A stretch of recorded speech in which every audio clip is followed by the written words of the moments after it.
announce that you will kill someone if you really intend. Galit na nga eh. Galit na siya.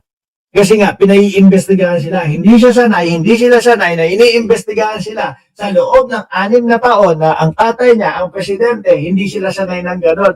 Ngayon, bisit at galit na.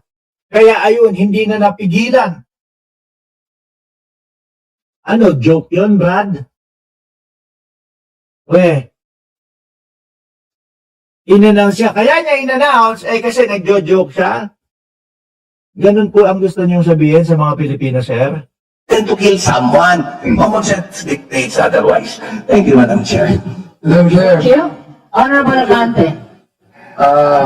with due respect to Congressman Suntay, I do not know if he is lawyering with for the Vice Tama po, ganun na. Nilolawyer niya na, no? Nag-aabogado na siya. President, because I would even think that he is right now defending her. Pero to Nagalit si Tay Chair tuloy, ginagawa tayong obog. Oo. you have seen the video. Whether it be that he is joking, that's between her. Malayo sa joke yun. Malayo sa joke yun. Ewan ko kung gano'n yung mga joke para kila Suntay. Pero sa akin, no, ako mismo pinapanood ko yun, naka-live. No? Naka-live ako nun eh. Tapos sabi, Boss Mark, magla-live si Inday. Sabi ko, sige, hinto muna natin to. Panoorin natin ang Vice Presidente doon sa kanyang pagla-live. Napanood ko ng live. Galit na galit. At wala akong makita na joke. Wala akong makitang joke only na may ngisi o may tawa pagkatapos. Diba? Things this, that amounts to a credible threat against the President, the First Lady, and the Speaker.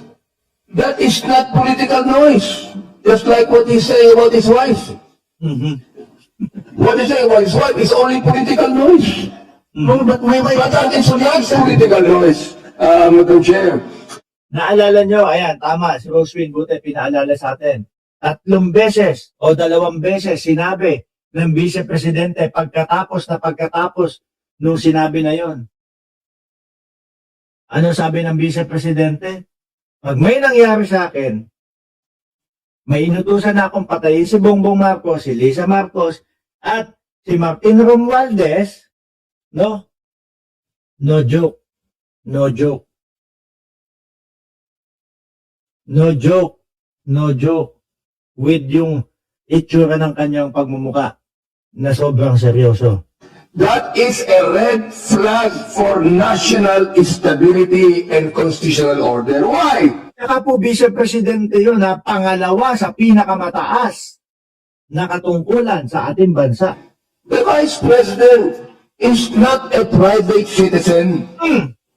The wife of Congressman Suntay is a private citizen, but not the Vice President.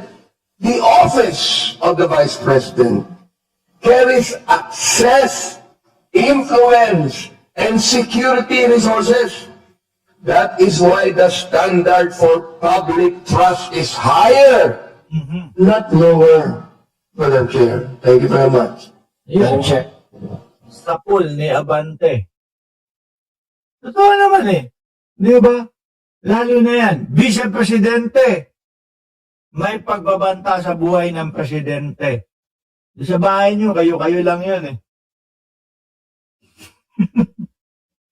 Ito. Yung video ni Suntay, no? Doon kay Ann Curtis. Yung may desire sa loob ko na Yan. Kasi kung saan mapupunta na hotel, baka awayin pa ng asawa to pag uwi eh.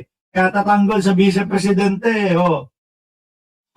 And lastly, alam mo, minsan nasa Shangri-La ako, nakita ko si Ann Curtis. Ang ganda-ganda pala niya. Yung may desire sa loob ko na nainit talaga. Na-imagine ko na lang kung anong pwedeng mangyari. Pero siyempre, hanggang imagination lang yun. Pero, Oo, sinabi mo pa siya, hanggang imagination lang yun talaga. Maniwala ka. hindi naman siguro ako pwedeng kasuhan dahil kung ano yung na-imagine ko eh. Thank you very much, Madam. Yan din yung gusto niyang ikumpara doon sa imagination ni VP Sara doon sa putol ulo ni Pangulong Bongbong Marcos. Iba talaga mga DDS. No? Na sabi ni Ma'am Neng Gigi, nakakahiya, announce pa sa buong mundo na may last siya kay Ann Curtis. Wala Kailangan ipagtanggol ang Vice Presidente. Kaya aabot sa mga ganito. Gusto niyo naman po yung nakapeluka? O sige, doon naman po tayo sa nakapeluka, mga kababayan. Latin legal max. Ito. Pangalawa na ho ito, Sumunod na araw, pangalawang araw, mga kababayan. Nasita na doon sa unang araw na huwag magpapasok ng kung ano-anong tema patungkol doon sa impeachment. Pangalawang araw, ayun, ganun pa rin, ho. Hindi ho yata makaintindi ng English o Tagalog yung anak ni Marcoleta. Kasi makulit, parang bata, parang sakaling kip-kip na lang nga po sa Kongreso. Ang pag-audit po ay trabaho ng COA. Kasi meron po tayong Latin legal maxim. Potestas delegata non delegari. Delegated The powers should Honorable not be delegated further. Marcoleta is reminded to confine the manifestation to the subject matter of the impeachment Opo, proceeding. this is pertaining to the... This is not about Quadcom. This is the impeachment proceeding on the two complaints against the Vice President. Please Alam nyo, mga kababayan, ngayon mapapaisip tayo. Bakit gusto ni Marcoleta kapag ka nagdedebate o nakikipagdebate? Yung matandang Marcoleta, pag nakikipagdebate, kailangan lahat, walang bearing, walang wall, o walang kahit na anong bawal. Para ganyan. No? Para kapag ka wala silang mailagay o wala silang maisagot doon sa mismo mga pinag-uusapan, tatalon kung saan-saan, magpapasok, magi-inject ng kung ano-anong wala naman doon sa pinag-uusapan. Yan o yun Ganyan yan Kagaya ng mga DDS dyan, di ba, Tina B? Yung mga DDS, eto, 35 minuto na ako nagsasalita dito. Pero ang i-message lang o i-comment lang ng mga DDS diyan sa atin sa comment section. Bayaran ka. Ano ka din, bangag ka din. Binabayaran ni Bongo. Ganun lang ang comment.